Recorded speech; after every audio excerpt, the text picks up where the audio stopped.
Congolaises et Congolais, chers compatriotes, l'année 2020 qui s'achève a été une année douloureuse pour notre pays à cause de la Covid-19 et ses externalités négatives, mais surtout à cause de la persistance des problèmes structurels.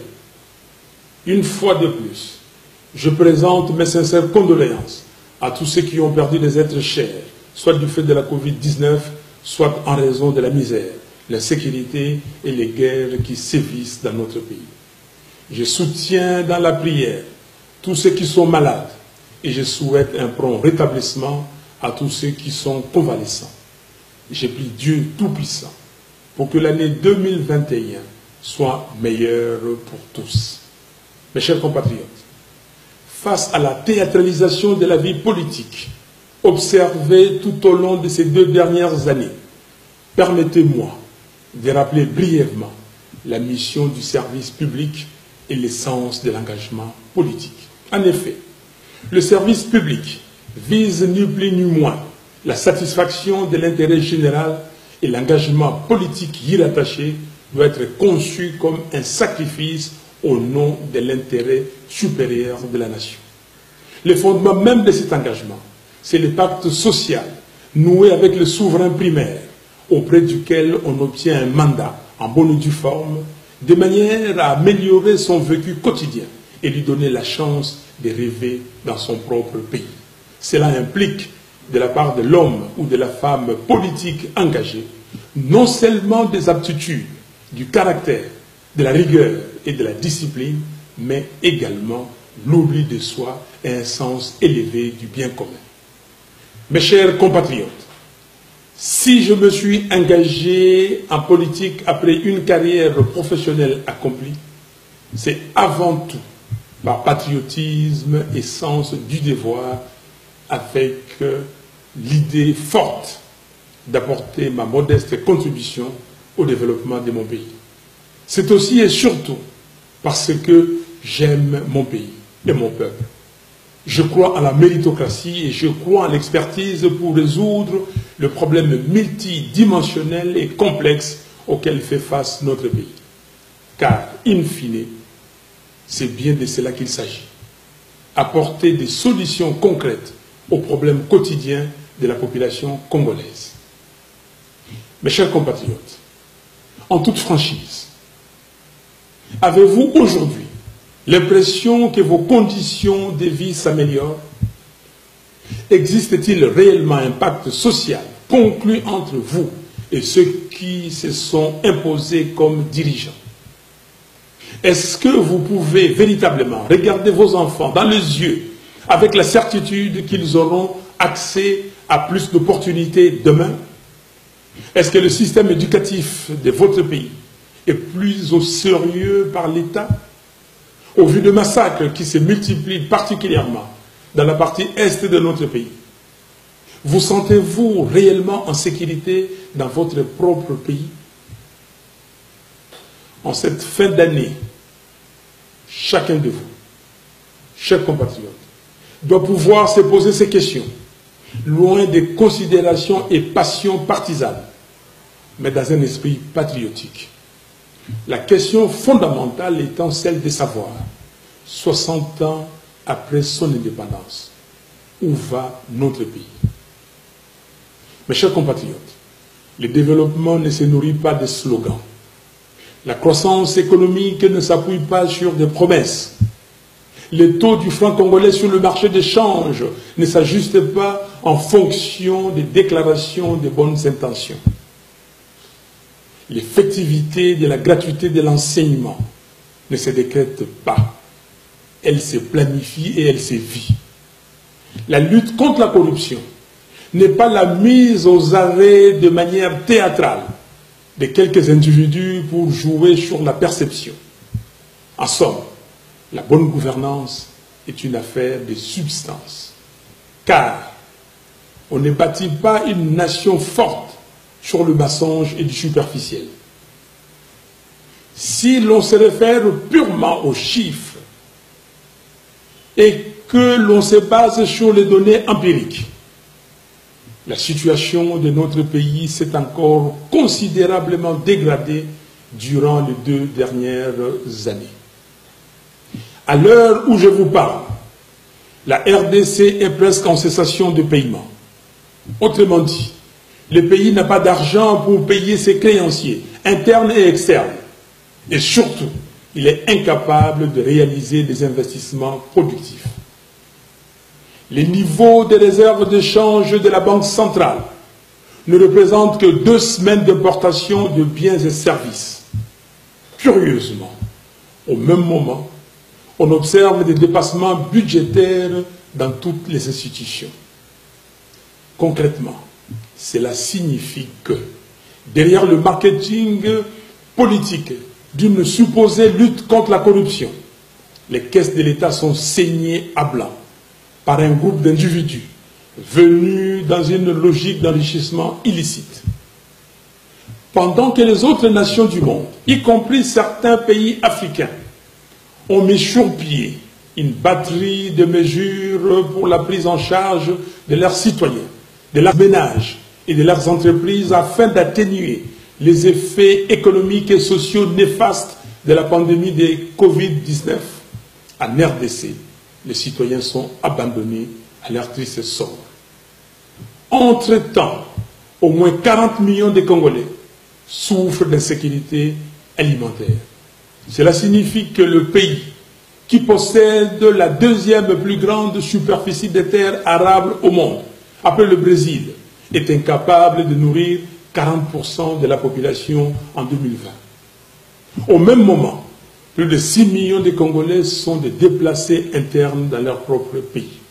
Parmi eux, il y a des femmes, des hommes, mais des enfants à bout de force, qui passent la nuit à la belle étoile, sous les crépitements des balles, tout en se demandant s'ils auront la force d'ouvrir les yeux et voir le soleil le lendemain. À cela, il faut ajouter l'épineux problème de souveraineté qui très peu aborde à Kinshasa. Les armées de certains pays voisins se battent sur notre territoire et d'autres encore traversent nos frontières sans que le gouvernement illégitime ne lève le doigt. Lorsque j'avais pris mes responsabilités patriotiques pour organiser une marche en octobre dernier afin de tirer la sonnette d'alarme sur la situation sécuritaire à l'est de notre pays, les ennemis de la République ont violemment réprimé cette action d'éveil de conscience. En ce qui concerne les infrastructures de base, à ce jour, la desserte en électricité dans notre pays est de 8%, tandis que celle en eau potable se situe en dessous de 30%, contre 60% en moyenne en Afrique. 9 jeunes sur 10 se trouvent sans travail. Nos provinces sont abandonnées et ne reçoivent pas les rétrocessions programmées au budget du gouvernement central. La RDC n'a pratiquement pas de routes. Les routes de desserte agricole ne sont ni ouvertes ni entretenues. Les échanges économiques à travers le pays et au sein de chaque province sont quasi inexistants. Le budget de 2019 et 2020 n'ont pas été réalisés de moitié. La liste n'est pas exhaustive. En définitive, il y a échec cuisant sur toute la ligne et les perspectives d'avenir ne sont guère réluisantes. Disons-le franchement, la RDC est en péril. Pendant ce temps, le régime FCC cache, distrait l'opinion. On prend les mêmes acteurs responsables de l'échec et on le recycle dans une blanchisserie baptisée Union sacrée. Cette transhumance que cultivent certaines politiques et certains politiques congolais sans idéal est un véritable cancer pour notre pays. Chers compatriotes, compte tenu du fait que bon nombre de personnes qui animent les institutions de la République n'ont pas été élus par vous, peuple souverain, ils savent bien qu'ils ne vous doivent rien et donc n'ont aucun compte à vous rendre. Vous ne les avez pas élus, pourquoi devraient-ils se sentir concernés par votre souffrance? Ils ne le sont pas. Ils vont continuer à vous faire des promesses creuses tout en saignant les finances de l'État. Ils continueront à vous parler de l'État de droit tout en violant la Constitution et les lois de la République. Ils poursuivront l'œuvre des transgressions des principes les plus élémentaires de la morale, particulièrement chrétienne, tout en invoquant Dieu, la Bible, entre leurs mains. Les codes des interdits et l'essence du devoir ont disparu. La raison semble avoir quitté la maison Congo. Ce qui est plus regrettable, c'est la caution que leur apportent certains acteurs de la communauté internationale, qui ne semblent point tirer les enseignements des erreurs du passé. Ces représentants des vieilles démocraties et d'états de droit sont désormais ambigus et même devenus aphones quand il s'agit de défendre le principe que leur pays prône. D'aucuns sont même allés jusqu'à soutenir publiquement les faits flagrants de corruption observés récemment à l'Assemblée nationale. Nous condamnons cette politique de 2 poids 2 mesures et exigeons le respect de la part de certains de nos partenaires extérieurs. C'est ici l'occasion pour nous de rappeler à chacune et à chacun de vous que les membres du FCC cash sont les acteurs responsables de l'état morbide actuel du pays. Et tant que ceux-là même qui se sont caractérisés par les antivaleurs porteront la destinée de notre pays, il est illusoire de penser que le quotidien du Congolais pourra s'améliorer. Mes chers compatriotes, nous avons besoin d'hommes et de femmes politiques en symbiose avec le peuple, qui vont mettre fin à l'absence de l'autorité de l'État. Nous avons besoin de personnes courageuses, notamment dans les dossiers actuellement étouffés, tels que l'érection irrégulière et dangereuse de Minembwe en commune rurale, l'invasion de la partie est de notre pays par les armées de certains pays voisins, le projet de balkanisation de la partie orientale de la RDC, notre beau pays, ainsi que les pillages de nos ressources naturelles. Nous avons besoin d'hommes et de femmes politiques qui n'auront pas peur de soutenir publiquement et d'appuyer les combats que mène le docteur Denis Mukwege pour l'exhumation du rapport Mapping, ainsi que l'instauration d'un tribunal pénal international pour la RDC. Il nous faut une justice impartiale qui fonctionne pour tous et qui s'active en toute indépendance pour mettre fin au règne de la corruption, de l'impunité et de l'arbitraire. Notre pays doit avoir un cap, une direction, des compétences et une vision claire qui s'articulent non pas sur la démagogie, le mensonge et l'hypnose, mais sur une planification méthodologique et une série d'actions décisives. Où nous amène le pouvoir usurpé 2 ans après les hold-up électoraux sans précédent dans l'histoire du continent. Un hold-up présenté de manière légère par ceux qui tentent de falsifier l'histoire comme étant une passation pacifique du pouvoir. Comme si les Congolais étaient incapables d'exercer leur souveraineté dans la paix. Alors que depuis l'adoption par le référendum de notre Constitution en décembre 2005, scrutin par scrutin, notre peuple fait preuve d'une maturité exemplaire dans l'exercice démocratique, malgré la confiscation persistante de sa souveraineté. Nous ne pouvons plus tolérer ces mépris pour les Congolais. Congolaises et Congolais, je vous appelle au discernement et je vous invite à ne pas vous laisser berner par des petites guéguerres de positionnement servis par ceux qui ont confisqué votre souveraineté. Ces derniers ont opté pour la théâtralisation à choix raisonné et à la manipulation afin de mettre en scène un divorce politique à vos yeux alors qu'ils affirmaient il y a peu qu'il n'y avait pas de crise en RDC. En réalité, c'est à quoi nous assistons aujourd'hui. n'est rien d'autre qu'une tentative de faire subtilement oublier les bilans négatifs des 2 dernières années par la mort nominale de la coalition FCC-Cash. Des fusibles ont sauté et vont continuer de sauter. Des pions ont été déplacés. Un nouveau nom a été trouvé, mais le système reste le même. Et avec lui, les calvaires du peuple congolais. Ne soyez pas distraits, chers compatriotes. L'union sacrée n'est rien d'autre que la seconde grossesse du couple FCC-Cash. Mes chers compatriotes, malgré les nombreux défis auxquels nous faisons face, l'espoir demeure. C'est encore possible.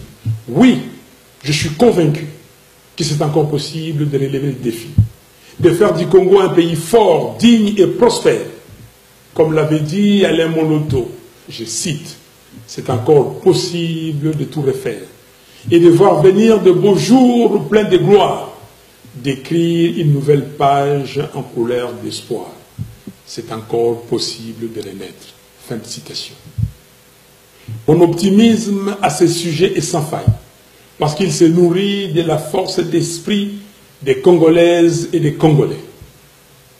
En effet, le redressement de notre beau pays va dépendre de toi, papa, chef de famille, qui travaille dur tous les jours pour subvenir aux besoins de ta famille.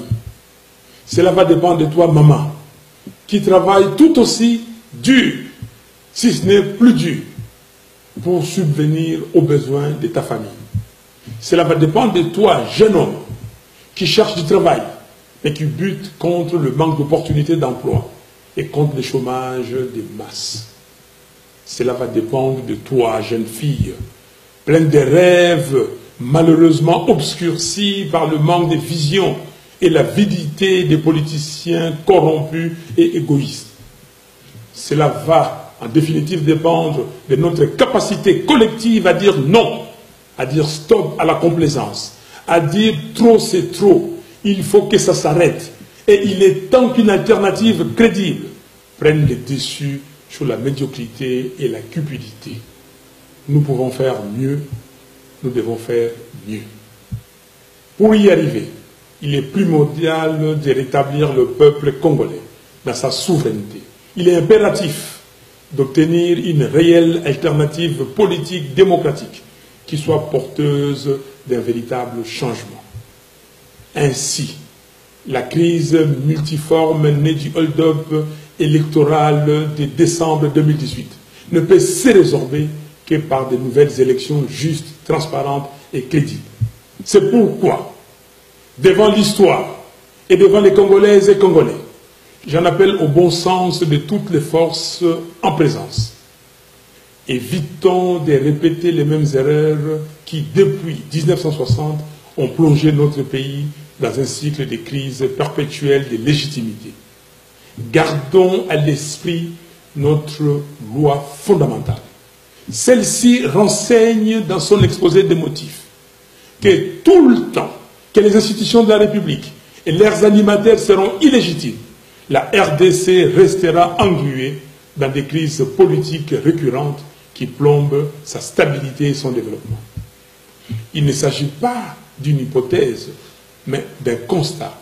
Et les événements auxquels nous assistons aujourd'hui donnent toute sa raison d'être au contenu de l'exposé des motifs de notre Constitution. En effet, une majorité préfabriquée, même si elle est subvertie, conserve son caractère artificiel et donc illégitime. Alors, sous couvert de l'utilisation abusive du pragmatisme ou du réalisme, combien d'expérimentations hasardeuses nous faudra-t-il encore dans notre pays pour que nous comprenions que la corruption n'engendre que la corruption? C'est pourquoi j'insiste sur ma proposition de sortie des crises, de manière à ce que nous puissions entreprendre des réformes institutionnelles profondes et consensuelles entre les parties prenantes, sous les bons offices des leaders religieux congolais, avec l'accompagnement de la CIRGL, la SADC, la CEAC, l'Union africaine ainsi que les Nations unies. Ces réformes urgentes et nécessaires doivent porter notamment sur la commission électorale, la loi électorale, la Cour constitutionnelle, la défense, la police et la sécurité, la lutte contre la corruption, ainsi que les droits humains.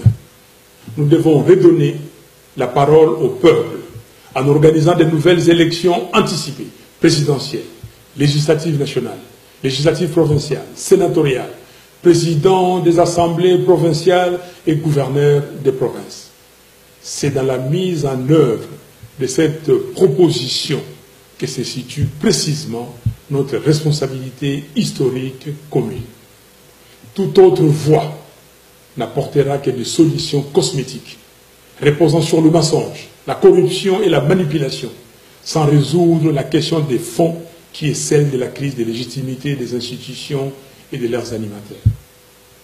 Chers compatriotes, pour accompagner le peuple dans la reconquête de sa souveraineté, j'annonce qu'à partir de ce 20 janvier 2021, je mettrai en place un cabinet composé de femmes et d'hommes qui veulent que le Congo de Kimbangu et de Lumumba soit fort, digne et prospère.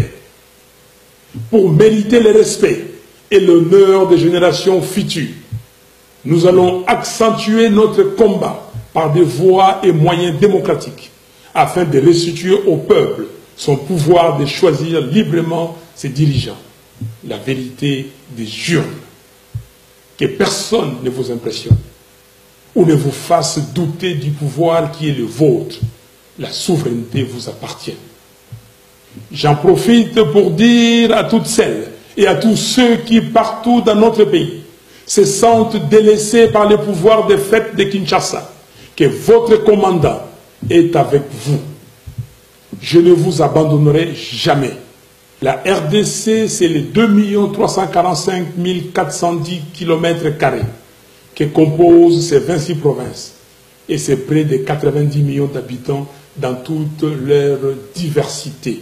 Sans oublier sa diaspora, qui est la première source de financement de l'économie du pays. Nous sommes un peuple vaillant et solidaire. C'est dans cet esprit de solidarité que j'avais prévu de passer la fête de Noël à Lissala, dans la province de la Mongala, comme je l'avais fait l'année dernière à Beni, dans la province du Nord Kivu. Mais mon voyage de Mbandaka, Boende et Lissala a été reporté. Je serai avec vous, mes frères et sœurs de Kinshasa et des provinces, tout au long de l'année 2021. Congolaises et Congolais, chers compatriotes, disons adieu à l'année 2020, année de la Covid-19, des massacres à l'Est, des misères, des souffrances, des corruptions, des vols, d'insécurité et des chaos institutionnels.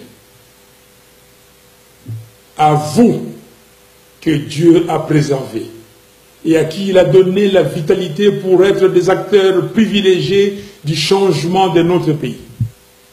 Je vous présente mes vœux le plus sincères d'espoir, de bonheur, de santé, de paix et de prospérité pour l'année 2021.